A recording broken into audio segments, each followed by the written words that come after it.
Taliban re-established control over vast sections of Afghanistan with a shadow government, and then set their sights on taking over neighboring Pakistan and its nuclear weapons. Control of Pakistan and its arsenal could make them a global threat. We must deny Al-Qaeda a safe haven. We must reverse the Taliban's momentum. It is from here that we were attacked on 9/11, and it is from here that new attacks are being plotted as I speak.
It was only a matter of hours after the first plane hit the World Trade Center on 9/11 that we were told who to blame.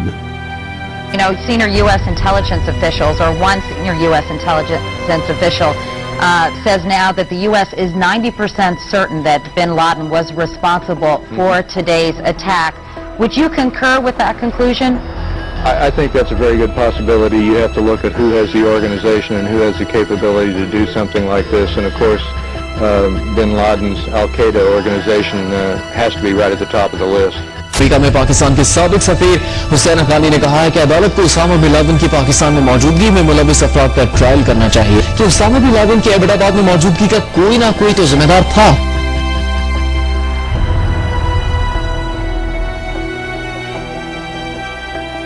The fact of the matter is, सबसे खौफनाक जंग पाकिस्तान के खिलाफ फैसल मुसल्लत है इस वक्त, वो information war की है, प्रोपेगेंडा की है, डिसइंफॉर्मेशन की है, झूठ की है, लाइज की है, और इसका जो वेपन सिस्टम है वो प्राइवेट मीडिया है, पाकिस्तानी प्राइवेट मीडिया जो बिक चुका है। अक्सरियत इसमें बिल्कुल दुश्मनों के हाथों या बिक चुकी है, या दाना दुश्मन है या नादान दोस्त हैं। हुदैबिया गलत थी और हजरत सुलह हुदैबिया की कमजोर थे, ताकत नहीं थी इतनी सुलह हुदैबिया करनी मुमकिन नहीं है। देखिए, मुस्लिम दुनिया में 700 साल से अंधेरा है, ना इजाद है, ना किताब है, ना तहकीक है, ना जुस्तजू है, ना लाइब्रेरी है, ना यूनिवर्सिटी है। ये मजहब की हमें उस अंधेरे से निकलना चाहिए मुसलमानों को।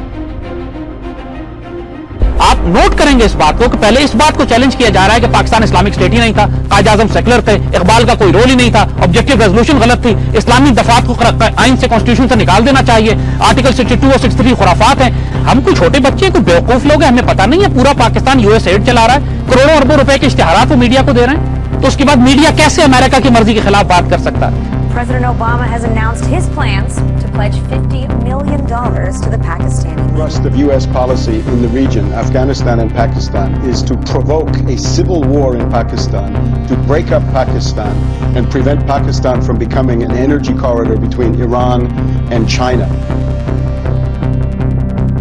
War on terror is basically a third world war. और पाकिस्तान का लिबरल सेकुलर मीडिया, उसको ये ड्यूटी दी गई है कि ये बात मुंह से निकालनी नहीं है तुमने। उनको ये कहा गया है कि कौम को तुमने बेवकूफ बना के रखना है, ये नहीं बताना कि अमेरिका जो इस वक्त मिडिल ईस्ट में कर रहा है उसका मकसद पाकिस्तान को सोमालिया बनाकर, इराक बनाकर, यूगोस्लाविया बनाना।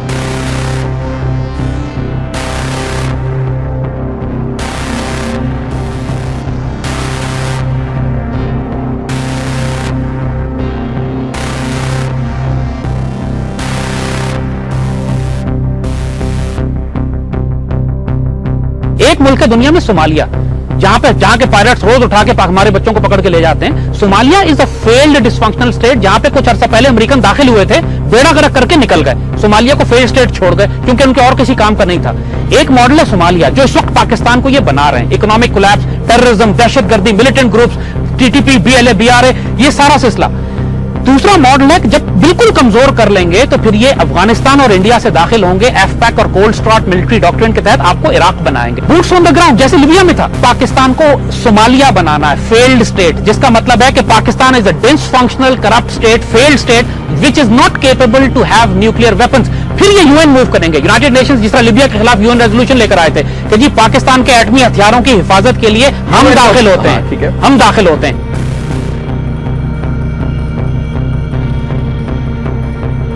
डेमोक्रेसी इस वक्त सबसे बड़ा हथियार है पाकिस्तान को तोड़कर डिसमेंबर करने का। 60% पाकिस्तान आर्मी इस वक्त पाकिस्तान के अंदर हालत जंग में, बॉर्डर्स के लिए तो फौजी ही नहीं है हमारे पास। अब इंडिया दाखिल होगा क्योंकि नेटो की सप्लाईज आपने छोड़ दी हैं। नेटो की सप्लाईज अफगानिस्तान अगर पहुंच गई तो इसके बाद ये अफगानिस्तान से दाखिल होंगे पाकिस्तान में।